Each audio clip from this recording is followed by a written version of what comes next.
Hello.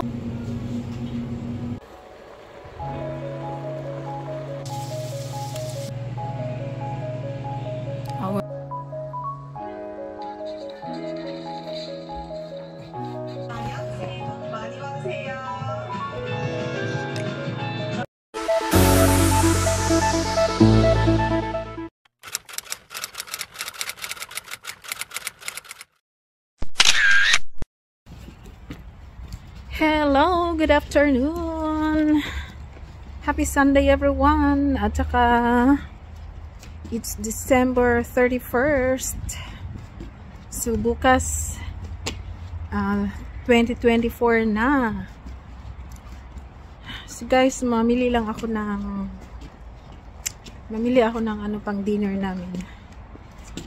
Actually, we're not celebrating New Year naman, pero of course magpapasalamat din tayo sa whole 2023, sa lahat ng mga blessings, ups and downs. Yun, so I wish you all happy, prosperous, good health and wealth for New Year 2024. So enjoy lang tayo, happy ang life, chill lang, good vibes lang palagi. At saka sana may Allah bless us always and protect all the time kung saan tayo pupunta. So yun lang ang wish ko sa inyo. At saka ngayon ay 4:30 PM. So weather update tayo. So ang weather natin ngayon ay hindi masyadong malamig, so medyo warm. Nasa degree 2 po tayo. Yan. Warm, pero of course maka-jacket pa din tayo kasi winter nga eh. Yun lang. So, Happy New Year everyone! So guys, bili tayo ng cake. Kahit maliit lang na cake. Ayan na. Umpisahan ko na ang pagluto ng aking My So Yummy Biko. My own version. So guys, kahit di naman New Year, nagluluto talaga ako ng biko kasi pang ano yan, pang himagas. Kasi laging kumakain ng maanghang. So, mas masarap na may biko.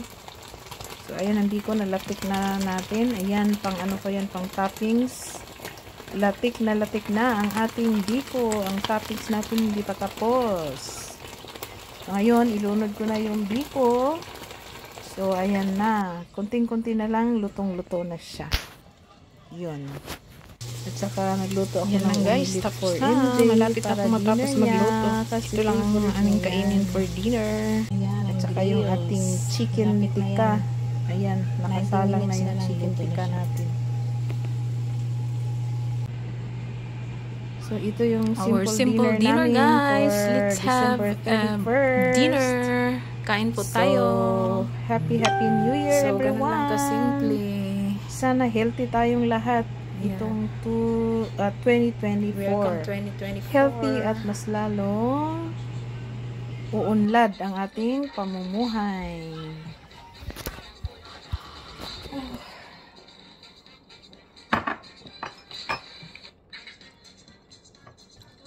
Kain tayo guys.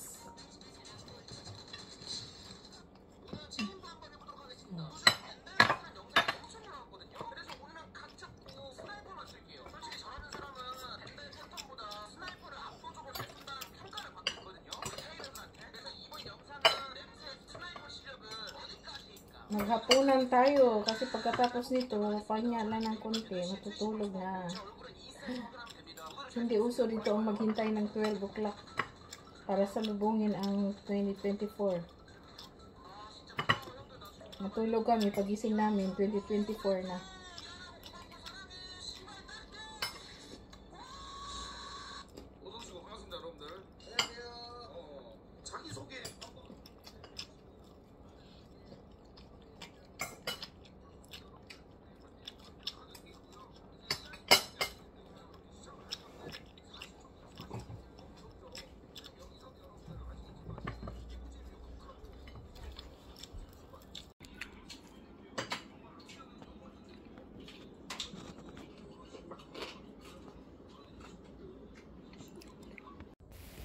So, welcome New Year 2024.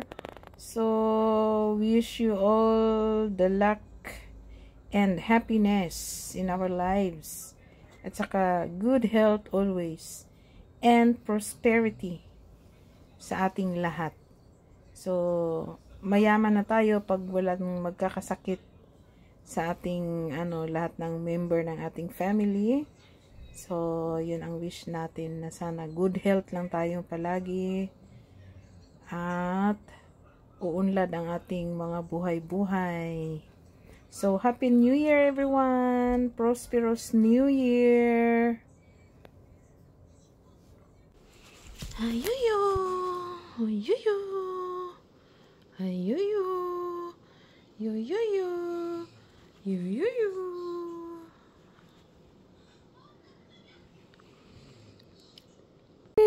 유지야! 어이! 유지! 어이! 어이! 아빠 어디있어? 아빠 여기 없어. 아빠 보고 싶어? 응? 어이! 어이! 어이! 어이! So, this time guys, muni-muni ako, katapos lang naming mag-dinner. So, napansin nyo, wala si Daddy Abdullah sa table dahil maaga siyang natulog. 7 o'clock pa lang tulog na si Daddy Abdullah. Kasi siya, bagong opera yung mata niya. So, lagi siyang tulog at saka may gamot siyang iniinom at eye drops din sa mata niya. Kaya, hindi namin siya kasama dito sa picture-picture namin. At saka si MJ naman dito, sumakit daw ang tiyan niya. So, kaya, ito lang talaga ang, ang paghihintay namin para sa bagong taon. Yan lang ang simple namin dito. Kasi dito, hindi kagaya dyan sa Philippines na talagang bongga ang mga preparation for New Year. Kasi hindi naman kami nag-celebrate ng New Year. So, ito pala yung pamangkin ko si Maricar. Mga eldest pamangkin ko ito, nasa Saudi. So, nag-New Year din siya doon mag-isa. So, post lang, picture. Tsaka ito ang mga aking mga pamangkin sa Pinas. Pamangkin at mga apo ko na ito, guys. So, inshallah, pagka makabalik ako sa Pinas, isasama ko na sila sa aking vlog. So, pupuntahan ko sila.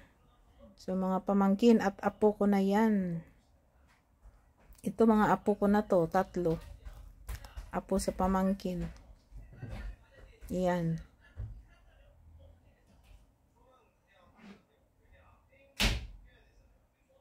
Ito naman pamangkin ko ito. Pamangkin ko, mga pamangkin. Ang dami kong pamangkin, guys. May trivia yan, guys.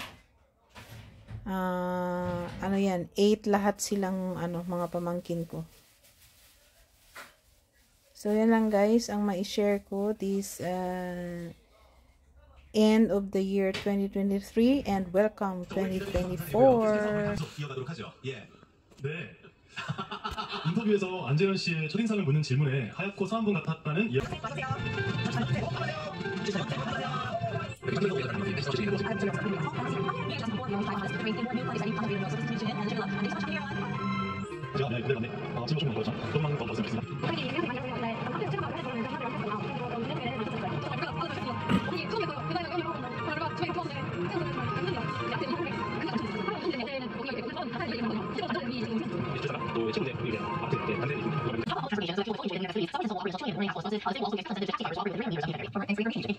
건강하게 지내는 게 목표입니다. I really want love and happiness for my family and just enjoy my life and hope to find a job. 항상 그 아이 아빠니까 난 이상하게 살려고 건강하고 건강한 일을 안 하고 굉장히 나중에 네, 저희 사람들 다 건강하게 하길 바라기 때문에 생각을 하는데 그런 것에 대한 좀더 분석할 수 하나 있습니다. Love and no more watch. 그래가지고 그거 끝나고 마지막으로 정리 되고 그런 게 보시고 아까 조용히 이제 많이 계속 좀 행복하고 행복하게 많은 많이 주셔서 제가 하나 주셨습니다. 2024 is the year of the Blue Dragon after Stock. City Boston above the staircase. Or you use your cultural significance. As the for the year of the Blue Dragon, National Focus of Korea is also special session. It's going to and each passes surrounding the medical creature. Each year represents the time of the Korea. But 2024 represents the fashion. 44 years, each solar animal appears 5 times. Each time with a different color. 2024 in blue. Representing immense power and wealth, the giants of the desert, from kings to the dynasty. The Korean mythology, the dragons often represented as the god of war, or the god of war, bringing good fortune. The Korean exhibition plays a profound influence. The giants of the past, especially for farmers. Even during the Blue Dragon, the farmers' visitors. The original remaining creature was proposed in the 1950s. It New Year's wish is that moving houses slowly for us this year. Very young job, you know, always for show, but yeah, we can take through your next week. It's almost every year to ensure I'm healthy, and I'll be tested to be culture, so I'm to be very healthy and good. Yes. In the year of the dragon, it's that the energy of storm dragon sky brings us seasonal resolutions to all issues. Hopefully we'll see that happen in 2024. Uni, I know news. That's what IRT launched its first AI anchor body. Now she has a radio with look forward to.